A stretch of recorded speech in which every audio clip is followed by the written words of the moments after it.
Ayah dan bunda, jangan mudah percaya pada nilai yang tertera pada rapor.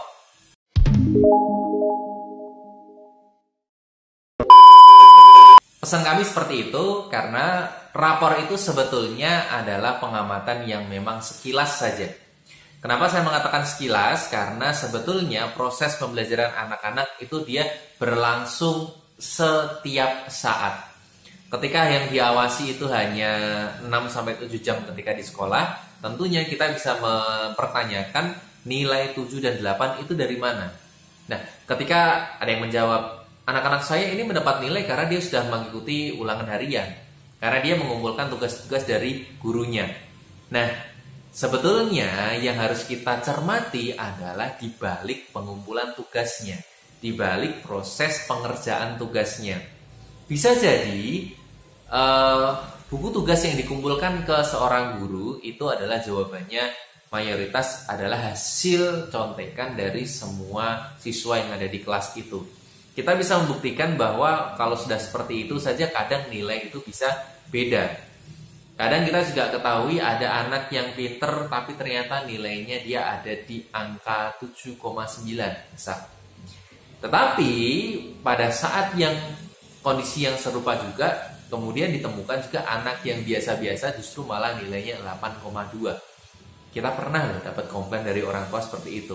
Oh, bukan komplain ya, kalau di tempat kita jelas rapor itu adalah hanya sebatas sifat akademistis saja.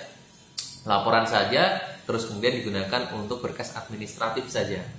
Tetapi orang tua ini tuh dia cerita, anak saya itu yang betul-betul mengerjakan sendiri, dia justru malah mendapatkan 7,9.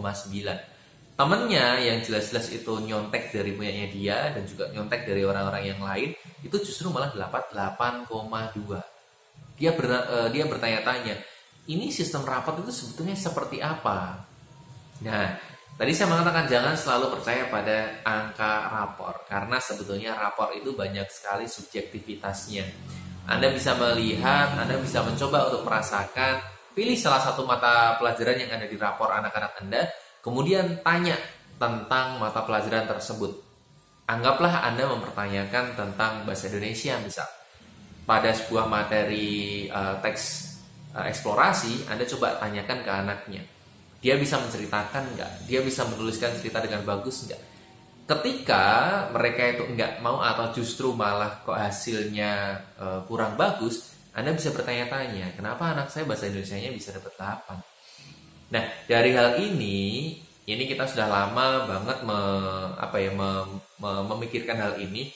Sebetulnya rapor itu hanya sebatas administratif, bahwa si anak itu betul-betul memang seenggaknya dianggap serius mengikuti mata pelajaran tersebut. Ibaratnya kalau ijazah adalah Anda itu dinyatakan sudah pernah melalui jenjang pendidikan tersebut sehingga buktinya menggunakan ijazah. Tetapi rapor dan ijazah itu tidak membuktikan bahwa Anda itu selama menempuh pendidikan, selama menempuh proses pembelajaran, Anda pernah menggunakan proses berpikir otak Anda. Nah, itulah kenapa banyak perusahaan sekarang itu dia punya standar sendiri, dia punya tes-tes sendiri untuk para calon karyawannya. Dia tidak lagi menanyakan berapa IPK-nya, berapa nilainya. IPK dan nilai itu hanya digunakan sebagai saringan awal, saringan administratif.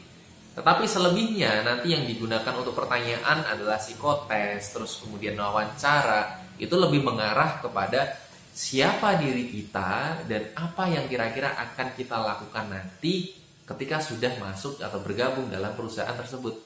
Justru nilai kreativitasnya, berpikir secara komplitnya itu ada di sana.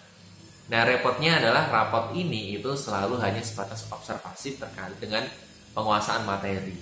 Kalau ulangan mungkin bisa, oke bisa ya, tetapi belum tentu orang-orang mereka nanti bisa melaksanakan sesuai dengan apa yang dipelajari. Nah, oleh karena itu sekali lagi silahkan Anda mencari sekolahan, ayah dan bunda semuanya, yang memang punya sesuatu yang berbeda.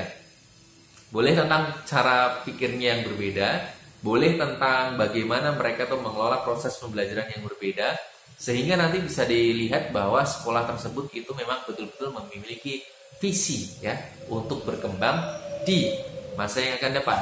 Khususnya ini adalah untuk anak-anak kita yang nanti akan dipersiapkan tahun 2030 yang katanya akan mempersiapkan tahun masa emas gemilang Indonesia.